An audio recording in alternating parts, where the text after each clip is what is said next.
Hi everyone, simply दीपालीमध्ये तुम्हा सर्वांचे खूप खूप स्वागत.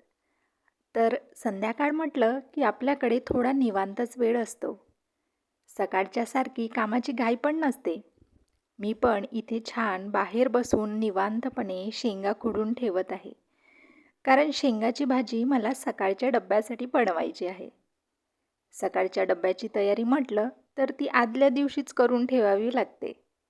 त्यामुळे आपल्याला सकाळी घाई पण होत नाही. आता यांनी पण शाळेमधून आले तर त्यांच्यासाठी आणि माझ्यासाठी चहा ठेवला. टी टाईम हा असा वेळ आहे की आपण घरच्यांसोबत बसून चहा पिताना छान गप्पा गोष्टी करत असतो. आमचं पण तसंच आहे. यांनी पण शाळेमधल्या काही गमती जमती म्हणा किंवा दिवस कसा गेला मला सांगत असतात. आणि मी पण दिवसभर काय काय केलं हे त्यांना सांगत असते. त्यामुळे हा संध्याकाळचा टी टाईम मला खूप जास्त आवडतो. तर इथे आता वेळ झाली स्वयंपाकाची. स्वयंपाक करण्याआधी मी सर्वात आधी देवाजवळ दिवा लावून घेतला आणि नंतर स्वयंपाकाची तयारी सुरू केली. आधी कणिक मस्त भिजवून ठेवली, नंतर भाज्या चिरून घेतल्या. तोपर्यंत कणिक छान भिजते आणि पोळ्या पण छान होतात.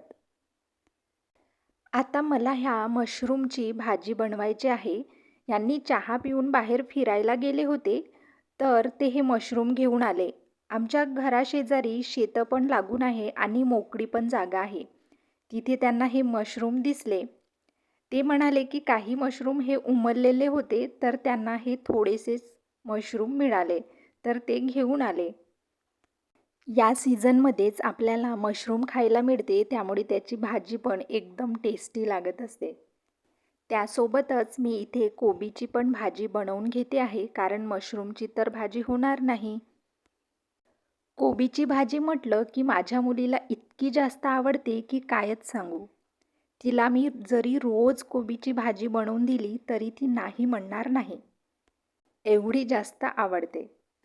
आपणही लहान होतो तेव्हा आपल्यालाही एखादी भाजी किंवा आईने बनवलेला एखादा पदार्थ खूप जास्त आवडायचा आणि आपणही तिला हे रोज बनवणं गं म्हणून म्हणायचो. असं म्हणतात की आपल्या मुलांसोबत आपण आपले बालपण जगत असतो. ते अगदी बरोबर आहे.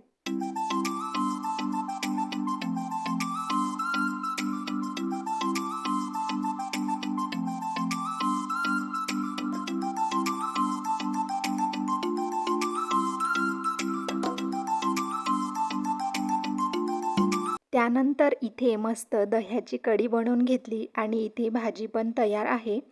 नंतर इथे पटकन पोळ्या वगैरे बनवून घेतल्या आणि भात पण बनवून घेतला. स्वयंपाक झाल्यानंतर लगेच किचन ओटा वगैरे पुसून घेतला. त्यानंतर मी अंघोळीला गेली, कारण गरमी झाल्यामुळे अंघोळ केल्याशिवाय तर काही चैनच पडत नाही. अंघोळ झाल्यानंतर लगेच आम्ही गरमागरम असं जेवण करून घेतलं. नंतर जेवणानंतर जेवणाची पूर्ण भांडी वगैरे पूर्ण घासून घेतली. तर असा होता आजचा इव्हिनिंग व्लॉग. तुम्हाला आवडला का नक्की सांगा. आणि हो, व्हिडिओला लाईक, शेअर आणि सबस्क्राईब करायला विसरू नका. भेटूया नेक्स्ट व्हिडिओमध्ये. Bye bye.